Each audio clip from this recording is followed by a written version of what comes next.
خداوند کے زندہ کلام میں سے خروج کی کتاب اس کا 4 باب آیت 16 تا 31۔ اور وہ تیری طرف سے لوگوں سے باتیں کرے گا اور وہ تیرا منہ بنے گا اور تو اس کے لیے گویا خدا ہوگا، اور تو اس لاٹھی کو اپنے ہاتھ میں لے جا اور اسی سے ان معجزوں کو دکھانا۔ تب موسیٰ لوٹ کر اپنے خسر یترو کے پاس گیا اور اس سے کہا کہ مجھے ذرا اجازت دے کہ اپنے بھائیوں کے پاس جو مصر میں ہیں جاؤں اور دیکھوں کہ وہ اب تک جیتے ہیں کہ نہیں۔ یترو نے موسیٰ سے کہا سلامت جا، اور خداوند نے مدیان میں موسیٰ سے کہا کہ مصر کو لوٹ جا، کیونکہ وہ سب جو تیری جان کے خواہاں تھے مر گئے۔ تب موسیٰ اپنی بیوی اور اپنے بیٹوں کو لے کر اور ان کو ایک گدھے پر چڑھا کر مصر کو لوٹا، اور موسیٰ نے خداوند کی لاٹھی اپنے ہاتھ میں لے لی۔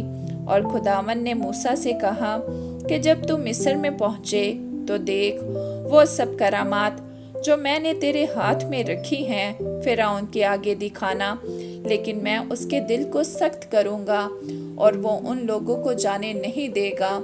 اور تو فرعون سے کہنا کہ خداوند یوں فرماتا ہے کہ اسرائیل میرا بیٹا بلکہ میرا پہلوٹا ہے، اور میں تجھے کہہ چکا ہوں کہ میرے بیٹے کو جانے دے تاکہ وہ میری عبادت کرے، اور تو نے اب تک اسے جانے دینے سے انکار کیا ہے۔ سو دیکھ میں تیرے بیٹے کو بلکہ تیرے پہلوٹے کو مار ڈالوں گا۔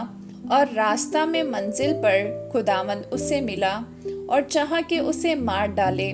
تب صفورا نے چکمک کا ایک پتھر لے کر اپنے بیٹے کی کھلڑی کاٹ ڈالی اور اسے موسیٰ کے پاؤں پر پھینک کر کہا کہ تو بے شک میرے لیے خونی دلہا ٹھہرا۔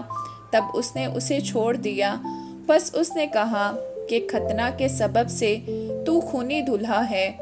اور خداوند نے ہارون سے کہا کہ بیابان میں جا کر موسیٰ سے ملاقات کر۔ وہ گیا اور خدا کے پہاڑ پر اس سے ملا اور اسے بوسہ دیا۔ اور موسیٰ نے ہارون کو بتایا کہ خدا نے کیا کیا باتیں کہہ کر اسے بھیجا اور کون کون سے معجزے دکھانے کا اسے حکم دیا ہے۔ تب موسیٰ اور ہارون نے جا کر بنی اسرائیل کے سب بزرگوں کو ایک جگہ جمع کیا، اور ہارون نے سب باتیں جو خداوند نے موسیٰ سے کہی تھی ان کو بتائیں اور لوگوں کے سامنے معجزے کیے۔